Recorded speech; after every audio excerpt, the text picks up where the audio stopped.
voice of free speech. The truth delivered. Common sense for the American people. Welcome to the Scott Jennings Show. Okay, it's Monday, February the 2nd. We are tracking the partial government shutdown, which may last until Tuesday. Fentanyl deaths are plummeting in America. This hour, we'll explore why. And we continue to keep an eye on the Middle East, where President Trump weighs his options on Iran. This is the Scott Jennings Show here on Salem. Common sense for the American people. And we begin this hour with the latest on the emerging nullification fight on the streets of America. What started in Minneapolis has spread to other cities now. Los Angeles this weekend. Violent radicals took to the streets, attacking an ICE facility in L.A. Police arrested multiple violent agitators as protests erupted across the city on Friday evening. Last week in New York, police made dozens of arrests after anti-ICE protesters took over a hotel lobby because they thought it was housing ICE officials. Angry mobs are now roaming American cities, hunting for ICE officers and officials. I shudder to think what would happen if any of these mobs actually got their hands on the brave men and women of law enforcement. What is it that these angry mobs want?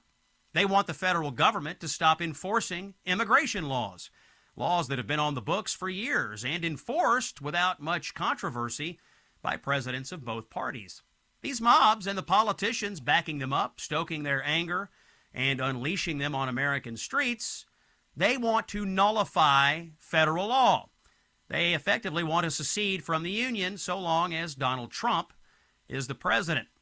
And there's something else at play here, something far more sinister.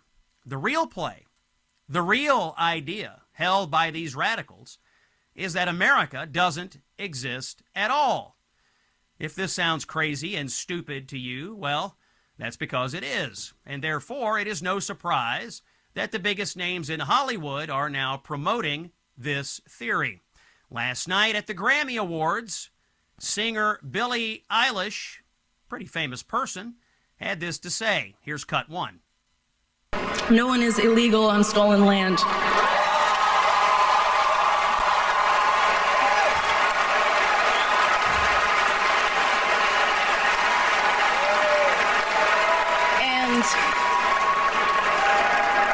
Yeah, it's just really hard to know what to say and what to do right now. And I feel really hopeful in this room, and I feel like we just need to keep fighting and speaking up and protesting, and our voices really do matter, and the people matter, and I say sorry. That sound dropout that you heard was Billie Eilish making a profane statement against ICE, by the way. Starts with an F, ends with a U. Very classy way to talk about the police, Billie. What does she mean by stolen land? Radical communists like Billie Eilish, who profits handsomely, I might add, from American capitalism, believe that America was stolen from the Native Americans, meaning that we have no right to enforce laws today, chiefly immigration laws. By the way, Billie Eilish lives in a $14 million mansion in Los Angeles on property that was once inhabited by the Tongva tribe. So far as we can tell, she hasn't taken any steps to return her mansion and surrounding property to its rightful owners, but we'll keep you posted. People like Billie Eilish are, of course, stupid, but what she says has influence, and what she means is that she doesn't believe the United States actually exists as a legal entity, as a nation. Oh, and you know something else. When Billie Eilish was in Ireland recently, she actually said this to her audience. Cut 7. Well, as you guys know, I'm Irish, so it's cool to be here.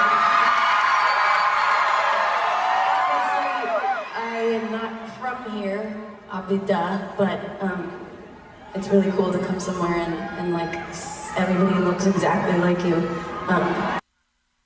Oh, really? A white American telling a foreign audience she likes to go places where everyone looks like her?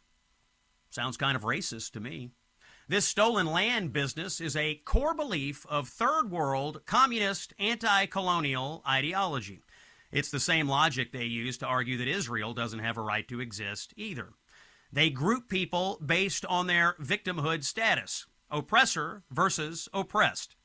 This ideology has worn many costumes lately: Free Palestine, Black Lives Matter.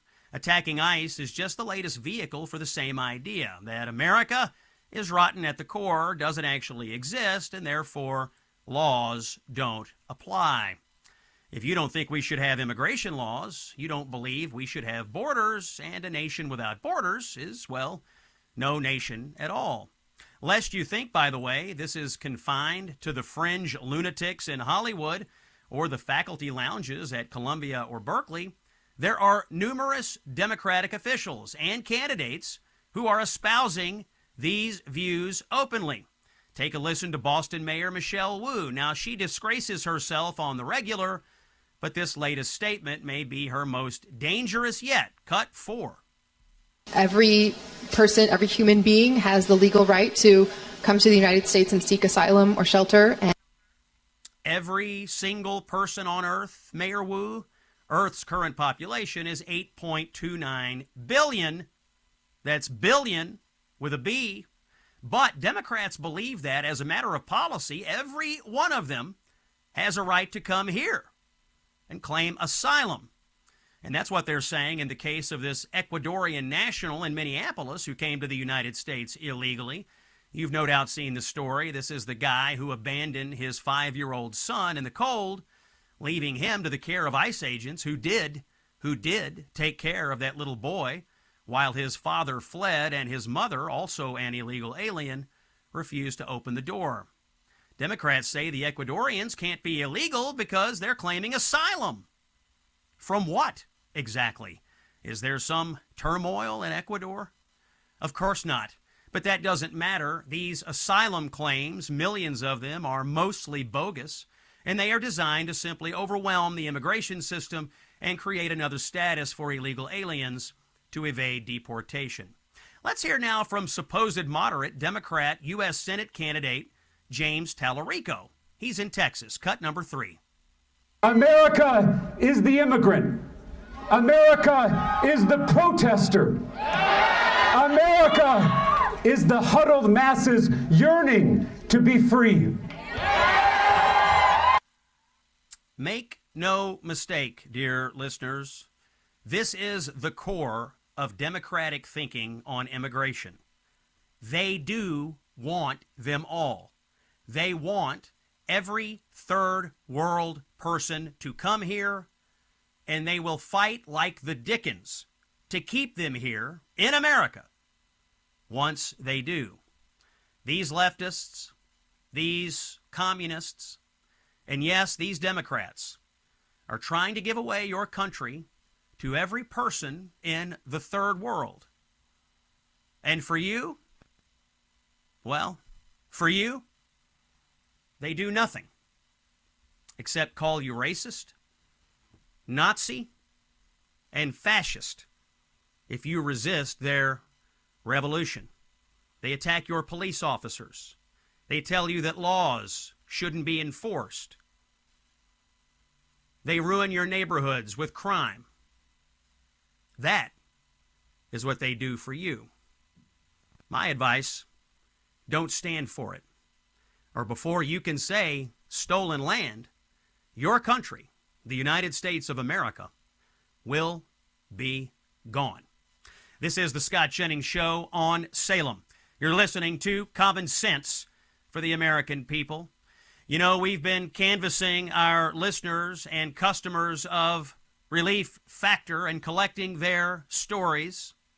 This latest listener story comes to us from Tom in Texas. Age 85 is Tom. Pain kept him from riding his bike and flying small aircraft as a flight instructor. That's what he loved to do. But after taking Relief Factor, he says his lower back and hip pain are virtually gone. And even long-standing trigger finger issues have also started to improve. Now, I have to tell you, I've seen improvements in my own life as well. You know, these debates I get involved in, these long days of travel, sitting in studios, A lot of wear and tear on old Scott here. Comes with the territory. But I'll tell you, I don't have to deal with any physical pain from it because I've been taking Relief Factor. It keeps me feeling good, keeps away the everyday aches and pains, lets me focus on my job instead of how my body feels. I hear from listeners all the time who say the same things.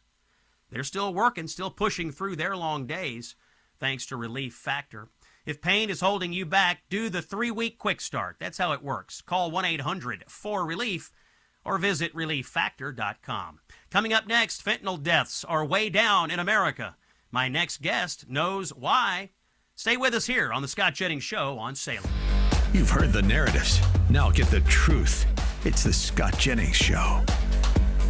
Welcome back to Common Sense for the American People. It's Scott Jennings. I want to highlight a story today. Good news, actually. Fentanyl deaths have been dropping significantly in the United States.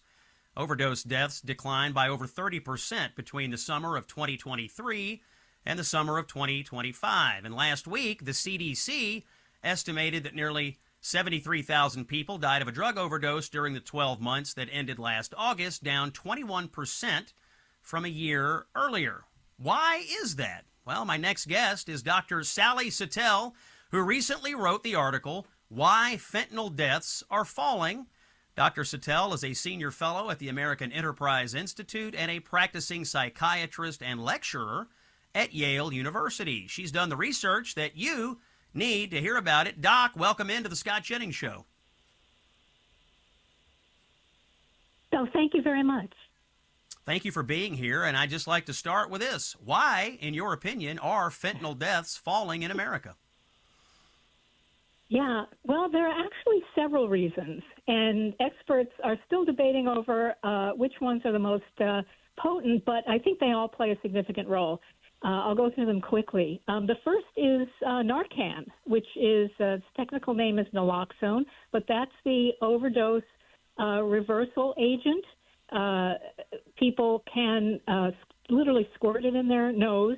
This is what emergency use, police use, and even now anyone can get it over the counter in a pharmacy, and it will reverse most opioid overdoses. With fentanyl, which is much more common than much more common and also now much more potent than heroin, you need sometimes a lot of sprays, but it works, and this is one very important reason I think why. A second reason is that the purity of the fentanyl supply has actually gone down. By the end of 2024, it fell from half from its peak the year before. And that's very important because, as I mentioned, fentanyl is 50 times more potent than heroin. And this is why the overdose rate has just soared from about 2014 onward.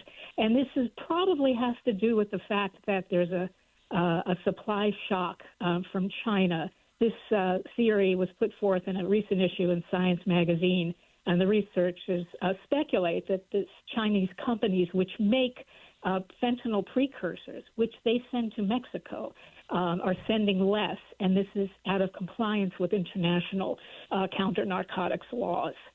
Right. I will go on to the fourth, unless you have a question. No, please. This is great. This is Dr. Sally Satel, by the way, from Yale, who's done the research on why we're having a dramatic reduction in overdose deaths. Please, Dr. Satel, continue. Fascinating. Okay. Then there's the speculation that the pipeline of new users has slowed because young people are really put off by what they see in neighborhoods where fentanyl use is common. And this is very much parallel to the cautionary tale that developed with crack. There was so much contempt among the subsequent generations that lived in inner cities, and they saw what it did to the crime and the people who lived there, that they were frankly just turned off. And there are a number of rap songs from the mid-'90s warning against crack. Number 5, is that a lot of communities in the Midwest and on the East Coast especially, and I emphasize those places because fentanyl took 5 years really to move west. So its effect is still probably more ongoing there. But in any case, that we've reached something called fentanyl saturation. The idea being that people who use it actually kind of know how to use it. They don't use it alone, so that if they overdose, somebody else can use Narcan with them. They sometimes use fentanyl test strips, and they've become physiologically tolerant, so their bodies can handle it better. And I'll go to the final one, which is really a depressing one, but it's that the people who still use fentanyl are kind of the survivors. The most vulnerable and the least lucky have already died off. And some combination of some or all of these factors surely have played a role. Now, the question is, of course, will this good news last? That's Dr. Sally Sattel. She has written this article called Why Fentanyl Deaths Are Falling. We have seen a substantial drop in fentanyl overdose deaths. Dr. Sattel is a senior fellow at the American Enterprise Institute. She's also at Yale University. She's done the research here. I encourage you to look up her article. You can find Dr. Sattel on the X platform at SL Sattel, S-A-T-E-L, S-L-S-A-T-E-L, and I would encourage you to follow along. Dr. Sattel, thank you so much for chatting with us today. We're going to take a break. When we come back, we've got to talk about the... Thank you. Yes, we're going to talk about the government shutdown. Congressman Rich McCormick of Georgia is here. We'll get the latest from Washington. It's Common Sense for the American people. Scott Jennings is here. Stay with us. Hey, it's Scott Jennings. You know, depending on where you live, crime may be skyrocketing, and you may already own a firearm. But before you face the financial, legal, and emotional weight of pulling the trigger, there's a smarter option. It's called Byrna. That's B-Y-R-N-A. Byrna makes a less lethal launcher that fires tear gas and kinetic rounds designed to stop an attacker for up to 40 minutes. That gives you time to escape and call for help without deadly consequences. Their best-selling compact launcher is sleek, slim, and incredibly powerful. It's about the size of a smartphone, and it is ideal for concealed carry. It's comfortable, discreet, and confidence-building. It fires at 400 feet per second with serious stopping power, enough to shut down a threat fast without the legal and moral complexity of lethal force. Byrna is proudly American. Over 80% of the components are U.S. sourced. Every Byrna launcher is hand-assembled in Fort Wayne, Indiana. With over 750,000 of these things sold worldwide, Byrna is best in class. It's legal in all 50 states. No background checks, comes right to your door. Learn more at Byrna.com, Byrna.com. Ready for more common sense? Here's CNN's senior political commentator, New York Times best-selling author, and America's favorite political pundit, Scott Jennings. It is Monday, February 2nd. Joining us in a moment, Congressman Rich McCormick of Georgia. We'll get the latest from him on the government shutdown, the partial shutdown. First, a word from our partners at Child Help. I want to tell you a story that Child Help sees far too often. It starts as a game, kids logging on after school, talking with friends and having fun. Then someone else joins the conversation. At first, it doesn't feel wrong. It's just compliments and curious questions. Hey, someone's paying attention. But over time, the messages become more personal, and then they become private, then secret, and then uncomfortable. That's how online grooming works, not with overt force, but with trust. By the time the child realizes something is wrong, they get scared. They get scared to tell their parents, scared they'll be in trouble, scared they'll lose their devices or their friends.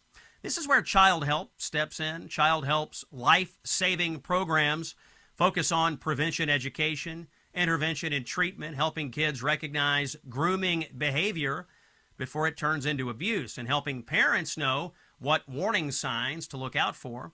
They teach kids that secrets about bodies aren't okay. They teach parents how grooming actually happens, and they help families take action when something isn't right. This isn't about fear, ladies and gentlemen. It is about preparation. The truth is, every family is vulnerable, and every family deserves and needs the tools to keep kids safe. Your support for Child Help makes these programs possible. I support them. I personally donate. I would not ask you to donate to something I don't do myself. For just $27, you can help protect one child from abuse by funding Child Help's life-saving programs. I'm asking you to donate today. Text the word Child Help to 94878 and give $27, or you can donate online at childhelp.org/Scott. That's childhelp.org/Scott. Common sense for the American people today on Monday, February 2nd. It's Scott Jennings with you on Salem, and on the line with us, Congressman Rich McCormick, representing Georgia's 7th Congressional District. He is a decorated veteran and emergency room physician. He's on the House Armed Services and Foreign Affairs Committees. Congressman McCormick, welcome into the Scott Jennings Show. It's good to be with you today. Thanks for having me. Yeah, appreciate your time today. We are in the midst of a partial government shutdown. Let's start here, Congressman McCormick. Can you tell our listeners what is happening, why it's happening, and when do you expect the government to be fully reopened? Sure. So basically, the average human being is not going to have any effect by this. The only thing that's hung up of the 12 appropriations bill is the funding of the DHS, Department of Homeland Security. Obviously, the Democrats are trying to make hay out of the ICE situation in Minneapolis.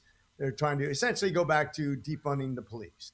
The best thing they can get passed right now is the Senate modification, which basically puts a CR, continuing resolution, past funding for the DHS for less than 2 weeks, really. It expires on February 12th. We have to revise that and come up with that. But meanwhile, the 11 other appropriations bills are going through. And we'd be basically funding the rest of the government. And actually, even the DHS gets funded, though, at prior funding levels until we figure it out. I don't think it's a big deal either way. The people who grandstand up this, Republicans or Democrats, there's nothing that's going to change anything in the average civilian's life. So I just wouldn't get too wrapped up around the details on this. We're going to figure it out. We got a couple weeks to do it. Whether if you freeze the government by not passing this, I think that would be a worst case scenario. Because we have the people's work to get to. Then we're not focusing on one bill, we're focusing on 12 bills together. I just think that's the wrong way to go about it. I'd rather get going and get a bunch of other stuff passed while we can get to work and do something while we still have control. Congressman, something that is noteworthy, and I don't think it's gotten enough attention, is the fact that under House Republican control right now, and for the first time in many, many, many years, all 12 appropriations bills have passed individually. You are funding the government in regular order, exactly the way you're supposed to do it. Normally, we have to group these things together in omnibuses and so on. But under Speaker Johnson and the House Republicans, you're actually passing individual appropriations bills. This is how it is supposed to work. I don't think the Republicans have gotten enough credit for this. Tell us about the commitment by the Republicans to doing things in regular order. Well, for as much complaining there is about our discord and only having a one-vote majority, I'll tell you, you've never seen a more united Republican Party than now. Now, that can change in a heartbeat. It can change tonight. We're about to find out. We're about to test ourselves. But to have a one-vote majority and to actually pass 12 appropriations bills, never been done. This is the most united by percentage you've ever had. To compare it and contrast it to when Newt Gingrich was Speaker, we had a 40-vote majority, and we barely passed those things back then. So this is a really big step. It's not perfect. It's not as conservative as I want it to be, but it is a big step in the right direction considering the narrow margins that we have, something that can pass in the Senate. That's fantastic. I'm glad they're not trying to shut us down completely. This is a big accomplishment. And I think anybody who's worked up here for a while actually can take some great happiness in knowing that we've done that. The problem is we're not quite there yet, and it could be all for naught tonight. The president's going to lean hard on those several individuals that are still holding out. He is the gorilla in the room still. He's the one that's going to have to twist their arms to make sure that they realize, yeah, you can hold out. Yeah, say you need to do more conservative, but ultimately you're probably going to get a worse deal, not a better deal. Because when the Senate gets another slice at it, they always ask for more. And that's why we passed the last big, beautiful bill. It wasn't what I wanted. It wasn't as conservative as I wanted. It's still too much debt. But you know what? It was the best deal we could get that could pass the Senate. And so we did it. And sometimes you just have to do that. That's democracy. It's messy. It's not what I want. It's not what they want. It's something in between. That's democracy, but it's the best we got. So we're watching the House floor tonight. There are votes on all of this evening. It sounds like you think there may be a few Republicans who could be a fly in the ointment, but if everybody sticks together, everything will move forward as you and the leadership hope it does. So we'll pay attention to the House floor this evening. I was wondering if you might want to comment more broadly on the immigration situation. We've seen radical protesters in Minneapolis. We saw that spread to Los Angeles this weekend. People who effectively, Congressman, would like to nullify federal immigration law. It's pretty scary, actually, when you consider what the Democrats are proposing, that federal law shouldn't apply in certain jurisdictions. How's all this striking you, and what are you hearing from your constituents about it? Well, I tell you, everybody wants to support the law when it comes to immigration, especially when it comes to criminals. Where we sometimes lose our way as conservatives, we come across as discompassionate. But quite frankly, we can own the day on this. The average person doesn't want to ever see the remaining criminals here in the United States. Not only that they came here illegally, but they're actually preying off of that demographic. As a matter of fact, it was the immigrants, even the illegal immigrants that were already here, that were resisting further illegal immigration from the southern border as competition. Also, the criminal alien that actually comes over here and preys off that demographic, the child traffickers, the rapists, the murderers, the criminals who do drugs and dole out drugs.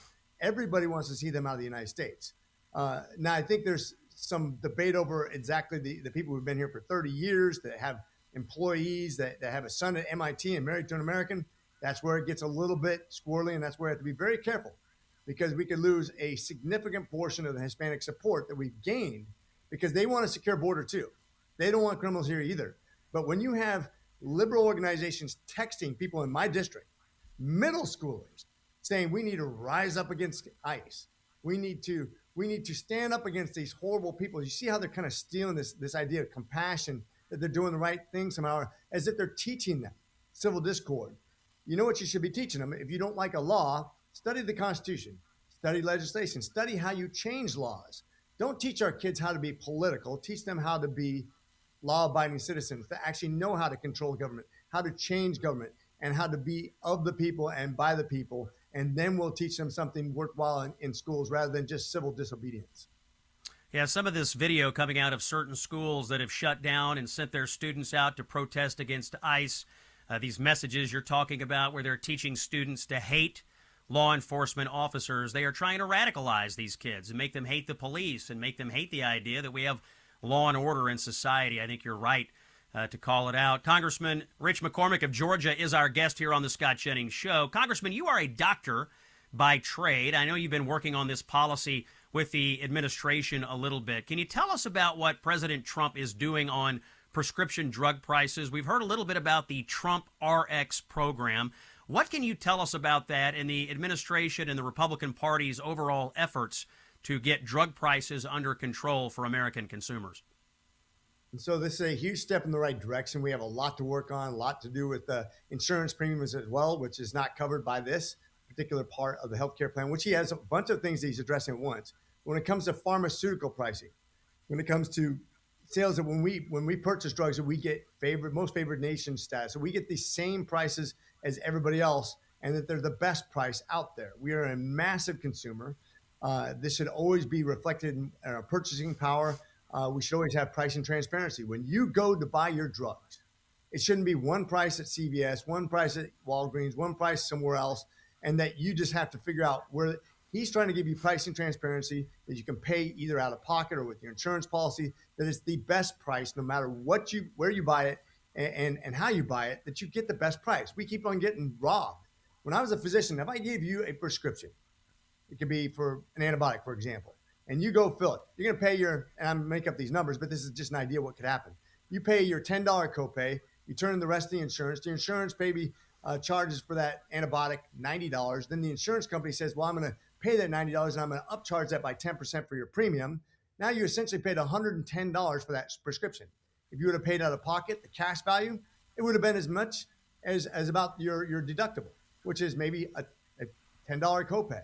And that's what I'm talking about. We've been trained to harm ourselves in this pricing index. This will give us the ability and the habit and the resources to actually pick the best pricing and stop pilfering the American people by our premiums and by the pharmaceutical companies that really don't care. If you look at the top 10 companies in America, the Fortune 10, if you will, 4 of them are either big pharma or big insurance. 7 of the top 20, they're making record profits, 240% more than they used to make before the Affordable Care Act. This needs to stop. This is a big expense, the biggest expense for all Americans, biggest expense for government, second biggest inflationary cost, second biggest expense to all businesses. This is the thing we need to address. Congressman Rich McCormick, Georgia's 7th District, articulate conservative and a fighter for American values. Thank you for joining us on the show today, sir. We're going to take a break. First, a word from our friends at Done with Debt. If you are in debt and you are stressed about getting out of it, it is time to do something here. You need to listen to me. Done with Debt is one of the best organizations I've ever seen at navigating debt relief. In fact, last year was a record year. They enrolled over $102 million in debt for our listeners and other Americans. Done with Debt tracks credit card and loan company behavior. That makes them experienced at knowing who is negotiating different contours of debt relief and when, and they know what it takes to get you the biggest reduction possible. Done with Debt will get you through every step of the process. Imagine waking up without the weight on your shoulders. Don't wait for someone else to help you. They won't. You have to help yourself, and do it by visiting donewithdebt.com. Talk to a debt specialist. It's free to do that, and it takes but a few minutes. Go to donewithdebt.com. When we come back, I'm going on a cruise. I want you to come with me.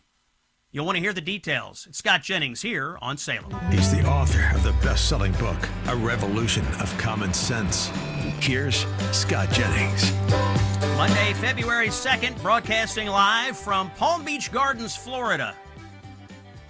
By the way, lest you think I'm down here lounging on the beach, you can't even do that. It's too cold to go to the beach in Florida right now. The iguanas are frozen. They're falling out of the trees. But it won't always be that way, and there are places you can go where it is warm. And I'm going to do that later this year. I'm going on a cruise, and I want to personally invite you, our listeners, to join me along with my colleague here at Salem, the legend Mike Gallagher, for a powerful week on the Gulf of America cruise. We're going to go in November, the 14th through the 21st of this year. It'll be right after the election. We're going to cruise through crystal blue waters and visit incredible ports like Half Moon Cay and Cozumel, and we will enjoy the first-class hospitality of a luxury cruise ship. It is a luxury ship, by the way. I would never get on a ship that wasn't a luxury cruise ship, and we would only give you the best ship to board. All week, you'll have time to meet with me and Mike Gallagher. We're going to have meet and greets, receptions, photo opportunities, Q&A sessions. You're going to hear a lot of behind-the-scenes stories about what Mike and I do here at Salem, about what I do at CNN and what I do in my regular life. You're going to hear some things on this cruise ship that you just wouldn't hear on the air. You'll be immersed in inspiring keynote speeches and in-depth policy sessions as we enjoy real connection designed to strengthen your resolve as we mark the 250th anniversary of our nation. That's really why we're doing the cruise. It's kind of a celebration of America 250, and I do not want you to miss it. I want you to sign up today, and I want you to look forward to this cruise all year long. We'll be in the Caribbean, and you will be cruising with like-minded people who care deeply about our country. You cannot delay. People are signing up like crazy. You must reserve your cabin today. Text the word cruise to 94878.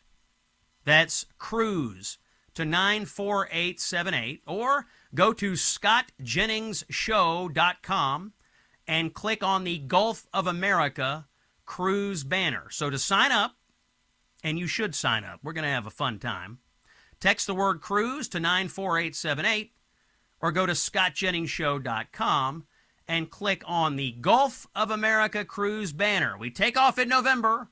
It'll be just after the election. We'll discuss all the election results. We're getting ready at that point for the presidential cycle to begin. And I want to give you my unvarnished thoughts about all of that on this cruise ship. While we eat well, we fellowship, we visit interesting places, we see the sea. It'll be an amazing experience. The Scott Jennings, Mike Gallagher cruise coming up this November.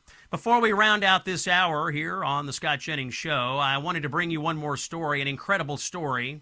I had to highlight this. You may have seen it if you haven't.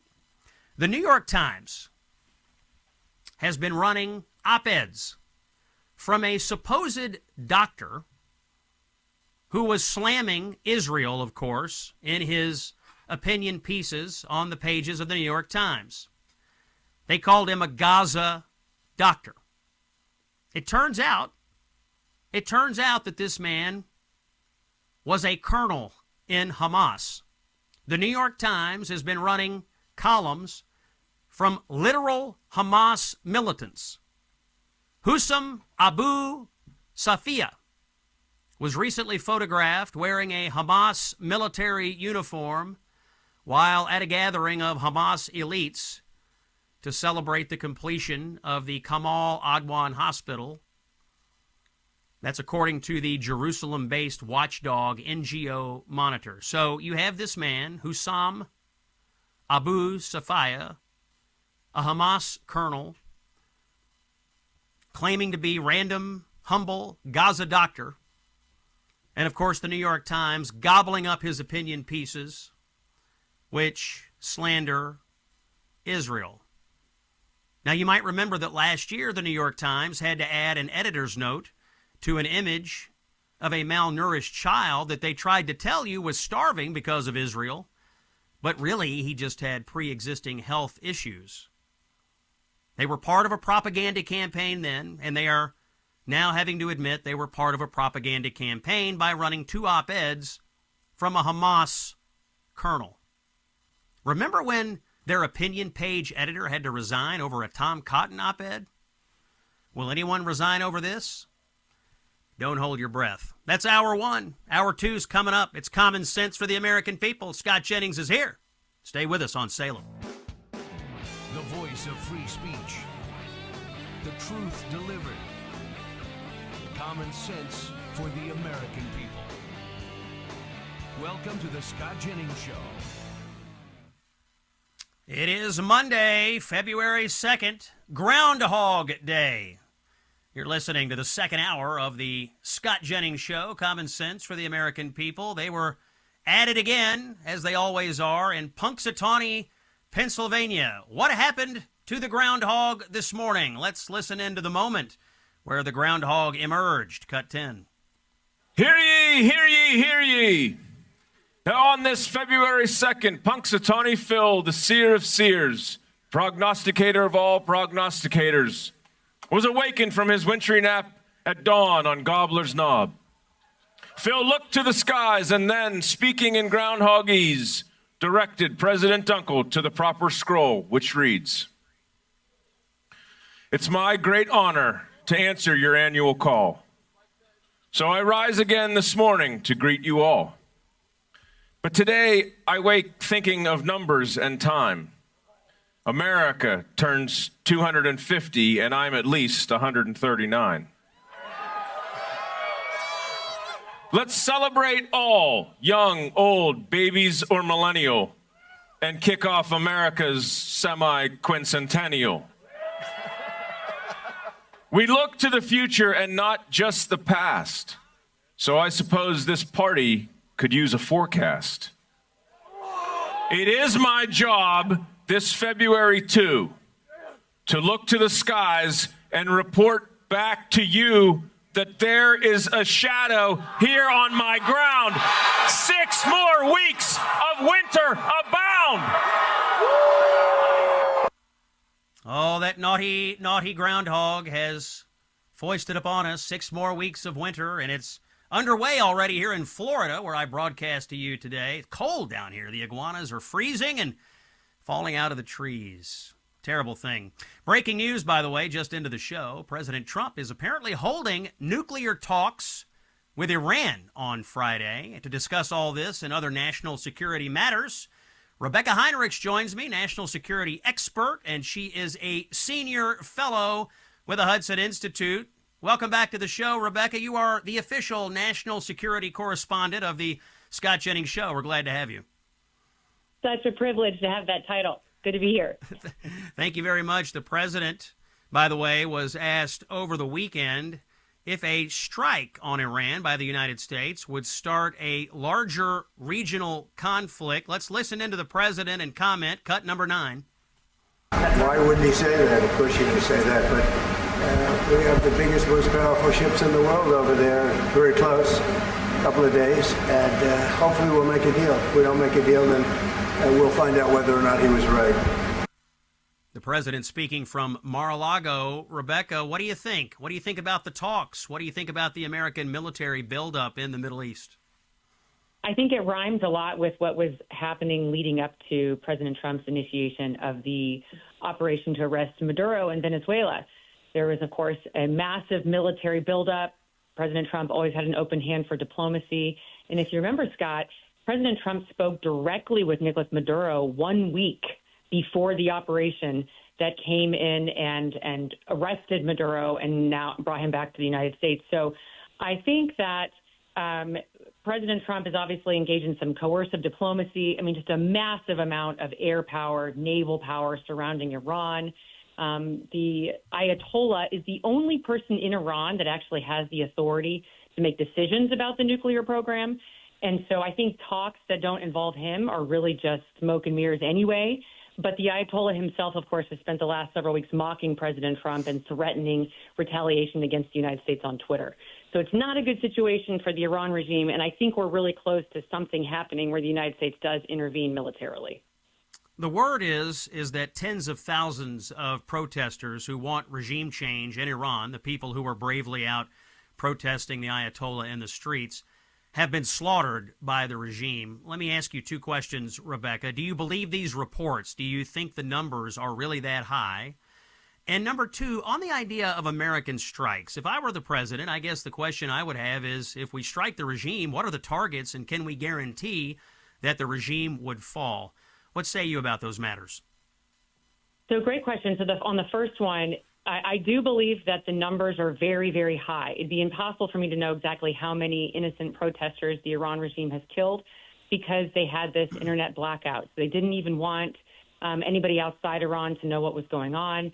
We do know that there were tens of thousands of protesters who were in the streets and who lost their lives. We heard some reporting that came out that for any member of a family who knew that they might have had a young one who was killed, had to pay the regime to even get the body back. And so we know that there is a massacre, and we know that President Trump has been very consistent throughout that if there was a massacre, that the United States would intervene. And President Trump encouraged the protesters to keep going. And President Trump has periodically said that the days of the Ayatollah are coming to an end and there does need to be a change in the regime. The second part of the question, I think that this is still an organic effort to overthrow the regime on the part of the Iranian people. I think we should keep it that way. So, anything that the United States does would be in support of the Iranian people. And so there are some targets that we could hit that would just support what the people are already doing, trying to overthrow the regime. We can hit the IRGC targets. Those are, of course, the military core that supports the regime. You've got the Iranian military, and those folks, the standing army, care mostly about the Iranian country sort of as it's the country, but the IRGC protect the mullahs and the Ayatollah. So if we can go after those guys and then go after their missile force, which, of course, the Chinese have helped the Iranians continue to build their missile force, that would be very clearly in U.S. interest to do that, and it would further weaken the regime. I cannot guarantee that we would overthrow the regime and there'd be something better there. Obviously, that's going to be up to the Iranian people. But from an American interest perspective, those would be our targets that we would want to take out, Scott. Rebecca Heinrichs from the Hudson Institute is our guest. More breaking news, Rebecca. The president had a phone call, he says, with President Modi in India, and he's got an agreement to end all Indian purchases of Russian oil. This is a massive loss for the Russians. I guess India's going to buy oil from Venezuela. What's your reaction to this breaking news out of the president? Well, first of all, it's wild, Scott. This is, if people could fully understand just how wild this is. So I just had the privilege of going to India a few months ago. But it was before the President Trump was reelected. So I guess it's been a year since I've been there. But I had many meetings with Indian officials. They clearly wanted a good relationship with the United States. They were excited about President Trump winning the election. But there's always been this challenge of what to do about Russia, because India and Russia have this complicated relationship where they sell and buy military equipment, And from my perspective, it's always been a good thing to have a good relationship with India because it creates a problem for China. But I was sort of always under this impression it'd be so hard to get the Indians to stop buying Russian oil. 1.4 billion people in India, they need energy. But for President Trump then to topple Maduro and then say, we've got this energy source in Venezuela now, get off the addiction to Russian oil, buy it from Venezuela. I mean, that's an incredible move. If we can really pull it off, kudos to the Trump administration and the diplomats to even get this far, to get this announcement. It really is remarkable, Scott. Yeah, and it shows the intertwining of energy policy and national security and diplomacy and how those things work together for this president. Rebecca, we have about 30 seconds. I did want to get your comments on Cuba not getting as much attention right now, but it's obviously under serious pressure from Washington. Do you think we will see regime change in Cuba this calendar year? Obviously, that's my hope. And again, getting back to the last thing you talked about with energy and President Trump, he clearly understands that our number one threats are China and Russia. But the way he's going about weakening those regimes is he's picking off these weaker countries that have acted as proxies. Cuba is a major, major ally of the Russians. And so I'm hopeful that with this pressure on Cuba and pointing to Cubans to see what happened to Venezuela and this administration's dedication to making sure that our hemisphere is not a playground for our peer adversaries, the Chinese and Russians, I think that we can be bullish on some progress on Cuba this year, Scott. That voice you're hearing, Rebecca Heinrichs, a senior fellow at Hudson Institute and the national security correspondent for the Scott Jennings Show. Rebecca, thank you for joining us today. Always good to be here. Thanks, Scott. Love hearing your voice. Thank you. By the way, I was talking to my dad today, my father, Jeff Jennings, on his way to Florida, actually. I don't know why he's driving down here right now. It's so cold. But anyway, on his way, and he was telling me how good he was feeling for the trip. Why is my father feeling good?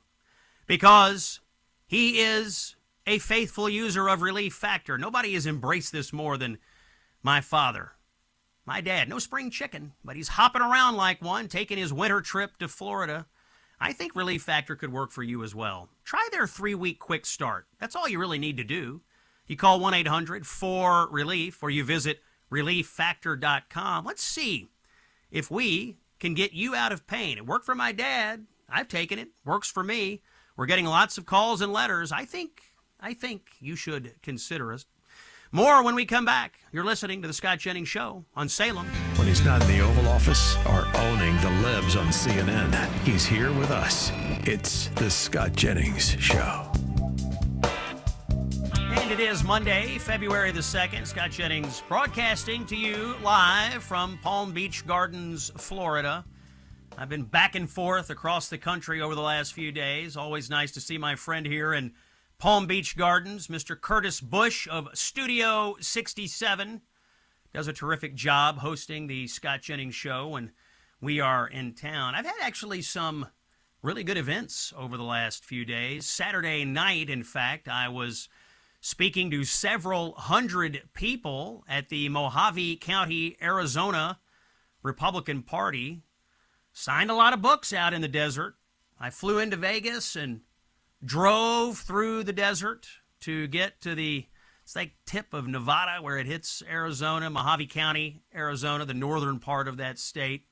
Some really enthusiastic Republicans out there, and I also saw Congressman Paul Gosar as well. So really fun event Saturday night. And then I got up the next morning and flew to Florida. And last night in Fort Lauderdale was able to give a speech to the Commodity Markets Council. I don't understand a lot about the commodity markets, but that didn't stop me. We had a fun dinner nonetheless, and I'm appreciative of the commodity markets guys for having me into their State of the Industry Summit in Fort Lauderdale. It was a really great group. Of course, being invited to South Florida when it's this cold, it's a bit of a betrayal, isn't it? And I won't forget it. But I know people across the country, everywhere, not just in Florida, are feeling the cold. And because of that, it may be that you are thinking about, how do I get to somewhere warmer? How do I at least put something on my calendar that gives me some hope of being warm later this year? And I have the answer for you. Go ahead and put it on your calendar right now. November 14th through the 21st of this year, right after the election. So you can vote, and then you can do this. Go on the Gulf of America cruise with me, yours truly. And also Mike Gallagher of Salem. He's going to be there as well. Gallagher and Jennings teaming up for a powerful week on the Gulf of America cruise. November 14th through the 21st, we are going to visit ports like Half Moon Cay and Cozumel. We will enjoy the first-class hospitality of a luxury cruise ship. What will you do while on board? Well, we'll have meet and greets, photo ops, Q&A sessions. You'll hear some behind-the-scenes stories that, frankly, we cannot tell you on the air, but we can tell you privately on a cruise ship. You'll want to hear it. You'll get keynote speeches and in-depth sessions every day as we enjoy real connection with each other, designed to strengthen your resolve as a conservative, and also designed to strengthen your patriotism. After all, the reason we are doing this cruise is in honor of the 250th anniversary of our nation. I think that's going to be a theme on the cruise ship, America 250. A lot of people are trying to tear down America right now. A lot of celebrities, a lot of Hollywood types, a lot of liberals, a lot of people are trying to tear down our country. They're trying to tell you our country doesn't really exist, that it doesn't really have borders, that we don't really have laws, that we're all living on stolen land and all this nonsense. But I know you, the listeners of this program, love America. You believe America is the greatest nation that's ever been created. And you want to do things to celebrate that, and I cannot think of a better thing to do than to put this cruise, the America 250 cruise, on your November calendar. We're going to go in the Caribbean, and we're going to do it as like-minded conservatives who are going to commit to strengthen our resolve to protect this country and fight for what's right and fight for what we believe in. I want you to reserve your slot today. You better do it. People are signing up like crazy. Text the word cruise to 94878. Text the word cruise to 94878. Or if you would prefer, visit scottjenningsshow.com. On that webpage, we have a banner at the top of the page. It says Gulf of America Cruise on the banner. Click on it, and you can sign up there. There are a limited number of slots here, folks. It's a cruise ship, after all. Limited number of cabins, but I would love to see you there. I am so looking forward to this. Gallagher is a riot. He's going to be amazing. We're going to have such a great time. We're going to see great things. We're going to have great conversations. And I love meeting the listeners of this show and the supporters of Salem. We're going to take a break. When we come back, on the front lines of the Battle of Minneapolis, Mark Johnson, the Minnesota Senate Republican leader, is here. You don't want to miss this conversation. It's common sense for the American people on Salem. Stay with us. You know something? Universities are kind of a bad deal. 6 figures of debt for a bachelor's degree that signals less every year. 4 years spent navigating ideological rules instead of learning how to think. Grades inflated, standards lowered, dissent punished. We call it higher education, but it's mostly expensive daycare with a credential attached. The University of Austin, also known as UATX, is different, however. Admissions at UATX are based on test scores alone. No essays, no resumes. Nobody cares who your parents know. If you're smart enough, you're in. UATX students turned down UChicago and fled Barnard to complete a demanding great books core, including Aristotle, Shakespeare, de Tocqueville, alongside real math, science, economics, and AI. Classes are small, professors actually know your name, grades aren't padded, excellence is measured and rewarded. From day one, students work directly with top founders, investors, and institutions, building companies, doing serious research, and landing real internships. And here's the part that changes everything. There is no tuition. Thanks to private donors, every UATX student graduates debt-free. You're free to take risks, free to start companies, and free to build a life instead of paying off loans. If you want an empty credential, look elsewhere. If you want a serious education that actually prepares you to lead, apply to the University of Austin. Visit uaustin.org. That's uaustin.org. Saving Western civilization, one busted leftist narrative at a time. It's the Scott Jennings Show. And it is Monday, February 2nd. You know, one of the narratives that's being pushed in the media right now is that enforcing our immigration laws is somehow unpopular. And that what Governor Tim Walz and honorary Somali pirate Mayor Jacob Fry of Minneapolis are doing somehow has popular support. Or rather, I should say, what they're not doing. Here's the latest Minnesota poll. The question was, should state and local authorities help with immigration enforcement? The issue here is lack of cooperation. We've been talking about that for weeks. The answer?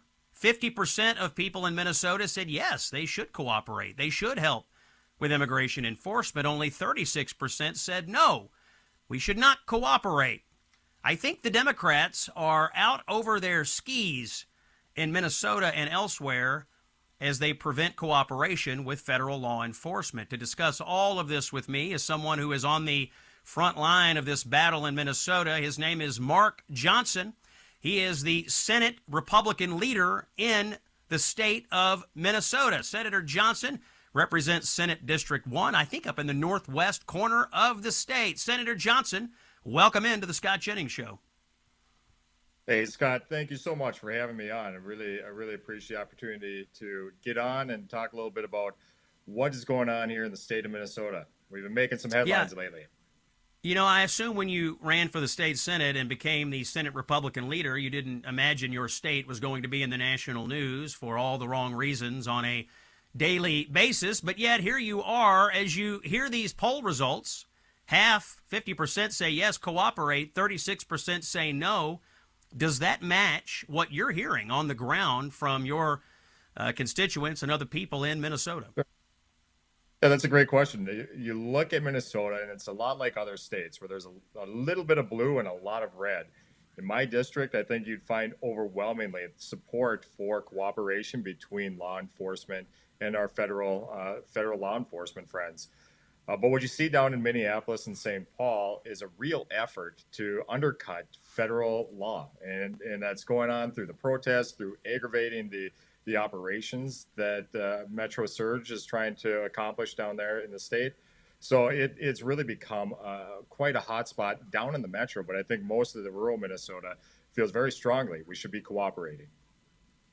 So when you hear Governor Walz and you hear honorary Somali pirate Jacob Fry say we're not going to cooperate, Fry really, I think, has been the worst offender here. He has been strident in his opposition to not cooperate. Of course, Walz, I think, has been the worst offender when it comes to rhetoric. He's out here saying that Minneapolis is a modern-day Fort Sumter. When you hear Fry and you hear Walz, how do you respond to that as the Senate Republican leader? I assume you are recoiling from this rhetoric. This doesn't really, I think, represent Minnesota values, does it?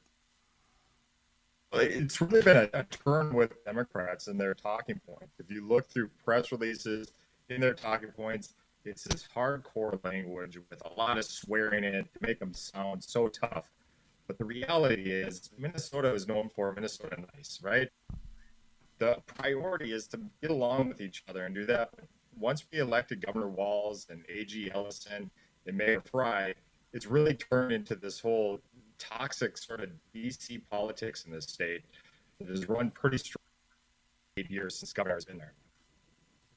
That voice you're hearing on the Scott Jennings Show, that of Senator Mark Johnson. He is the Minnesota Senate Republican leader, so he's the one fighting Governor Tim Walz and Mayor Jacob Fry and the other liberals in Minneapolis on a regular basis. Senator, where do you think this all ends? The White House has been pretty clear. They want cooperation. They'd like to take illegal immigrants out of the jails. They don't really want all these ICE agents, I think, on the ground in Minneapolis. The only reason they're there is because they can't get cooperation in the jails. Do you think there is any chance whatsoever that these Democrats in Minneapolis come to their senses and say, you know what? yes, we will cooperate, and that way you can ramp down the ICE presence in Minneapolis. That's the frustrating part. Is it's so simple. From the very beginning, this had a very simple solution to it. And other states have figured out how to do that. Unfortunately, Minnesota, with Governor Walz and AG Ellison, they've really made it their mark, and their key is to fight back and make it look like they're fighting for some cause, but it's the wrong cause. And we are really paying the price, both financially and just the atmosphere of the state as well, with the vitriol that's going on, splitting up the state the way that it is. It's really become a very difficult environment in Minnesota. Senator, I saw some video today of people in Minneapolis. I guess I don't know where they're from, and I don't know who they are, but just random people setting up barricades and blockade checkpoints on streets where they're basically, you pull up to the barricade and then they run your license plate through some sort of a check to make sure you're not with ICE before they will let you pass. Can you explain to me how in the world this is being allowed, how in the world this is legal, and is there anything legislatively that can be done to make it clear that random people don't have the right to stop you and run your license plate when you're driving around Minnesota? Yeah, you're right. And we saw something similar to that during the George Floyd protests, when the city really turned into just anarchy in Minneapolis and parts of St. Paul. We're seeing that again now, and clearly that's illegal. It's violating many statutes and just local ordinances on that. But we have such weak leadership in this state when it comes to Mayor Fry, with Walz as well too, that they're not willing to stand up and do the right thing and enforce the law that needs to be enforced. So I don't know what it's going to take. I think it's going to take some new leadership at the end of the day, but unfortunately, the election's not until November. And our mainstream media in the state is doing a great job of covering up the tracks of Fry and Ellison and Walz himself. And so it's going to be a battle that we're going to have to fight until November. It's amazing to me that these people can run these illegal checkpoints, and yet you never see the cops come by. I mean, it looks like they have been ordered to stand down when it comes to stopping these radicals on the streets of Minneapolis. I hope that's not true, but that's what it appears to an outside observer. You referenced the Minnesota media. They've also done, I think, a great job of covering up the massive fraud scandal that's going on in Minneapolis. In fact, I'm going to play for you a clip, Senator Johnson, of your governor, Walz, who says all this fraud that we know about was just made up. Let's hear cut 8. Mentioned this fraud investigation and the reason that they're here. Is there anything you think, when you look back, you could have done differently to prevent them from showing up and doing what they're doing here? No, they were coming anyway. It was all make believe that we'd been at it. Every state had this, and look, I do think there has to be accountability in this. No one in state government was implicated. This happens all over. People did this.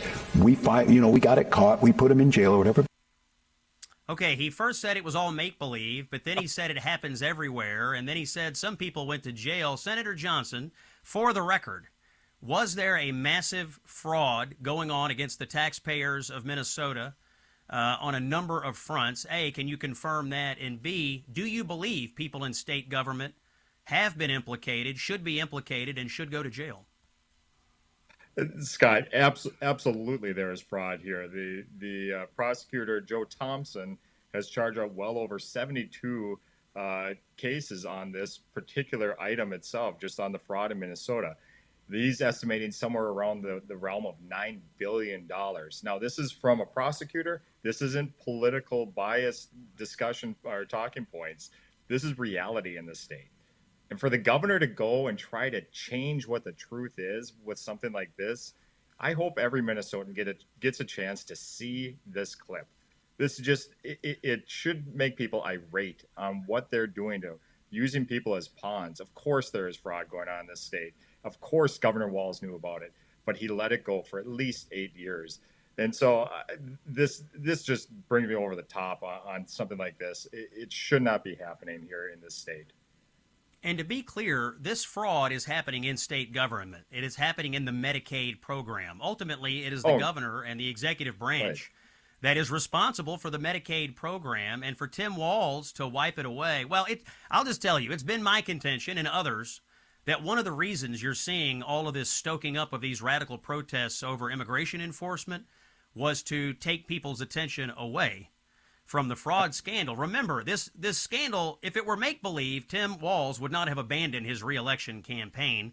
That's number one. And number two, he clearly doesn't want responsibility for it because, as you say, and I think you're right, he just completely looked the other way. And in fact, there's some whistleblowers, right, Senator, and state government that say they were punished for raising issues. Oh, you're absolutely right. You're absolutely right on all accounts there. And then you go back to like, well, okay, if he's head of those agencies, he should also be holding those agencies accountable. And like you said, you brought that point up. He's not. There's nobody in the agencies that have been fired on the record, fired for the fraud, for the incompetence that has happened there. Clearly, they have looked the other way as fraud is going on. They had the responsibility to go and show up at these daycare centers, at these clinics and different things, to make sure that the taxpayer dollars were being used for those services, for those who needed it.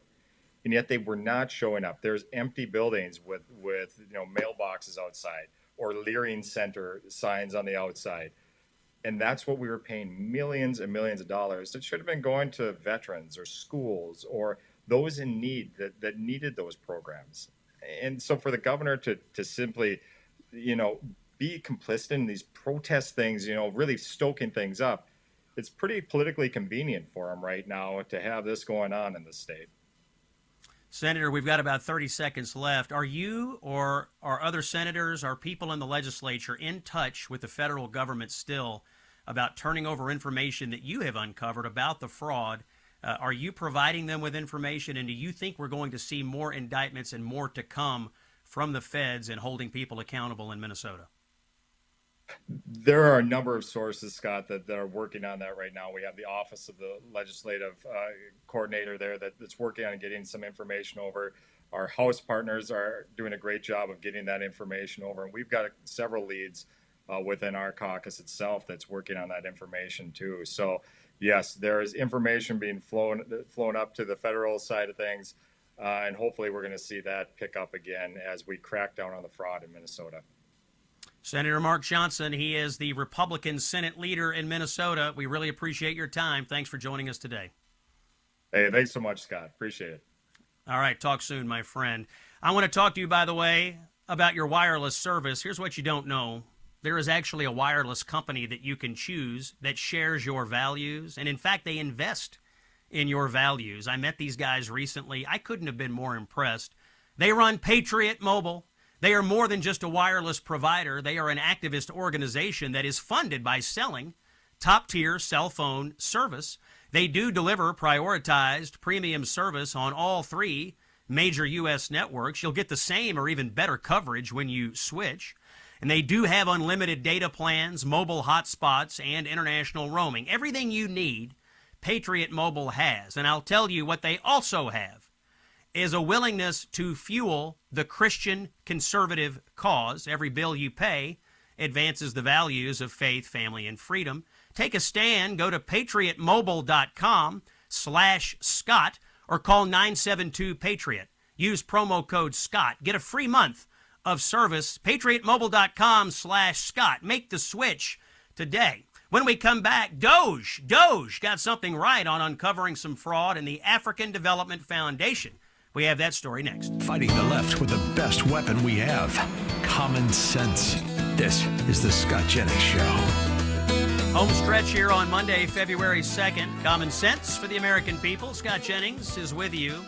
Following up on a story, back in the Doge days, the early days of Trump 2.0, there was a lot of investigations going on by Doge of some of these NGOs that were linked to the foreign aid industrial complex. One of them was called the African Development Foundation, and Doge went over there, and they locked the doors, and Doge was kept out, and they were held up as a symbol of the resistance.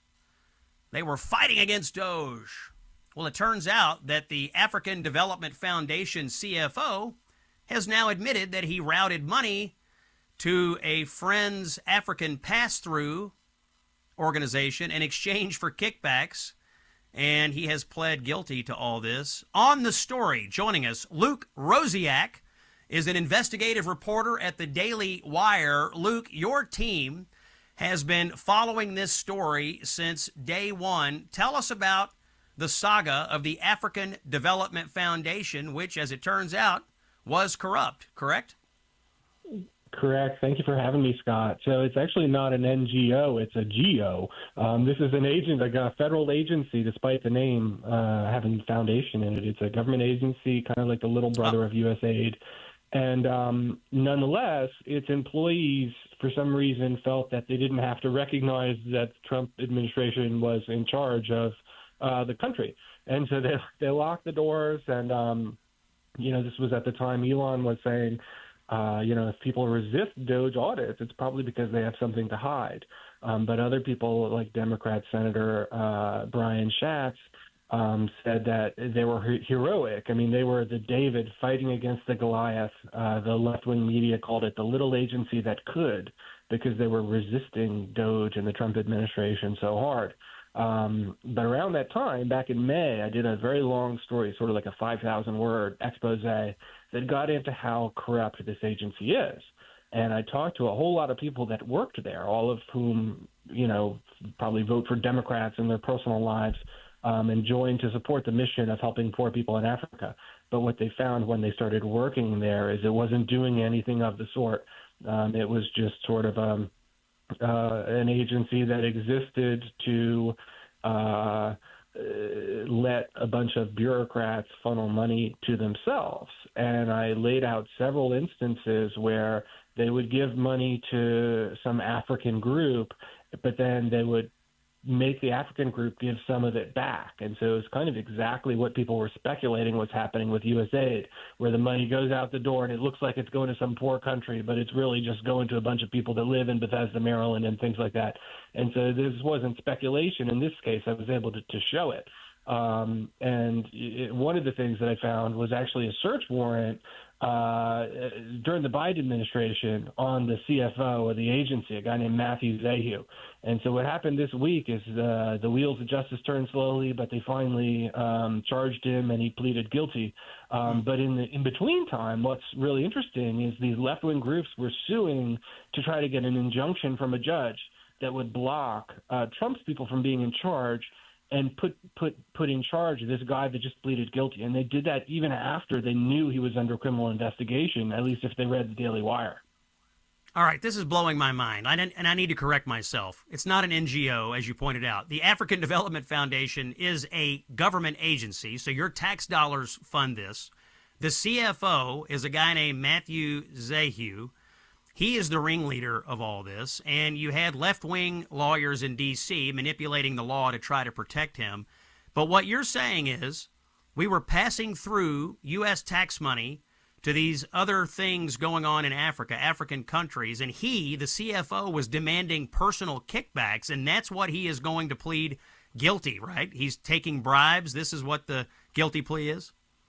Correct. And there's one particular instance that the guilty plea centers on, but in my story, it talks about several instances where a similar dynamic took place, and it also extended beyond just the CFO. Wow. And it's sort of a story of whistleblower retaliation, because a few years ago, the general counsel began calling attention to the fact that they were violating all sorts of laws, and they wound up pushing him out and sort of viciously retaliating against him. And so for years, this guy was trying to call attention to what was going on.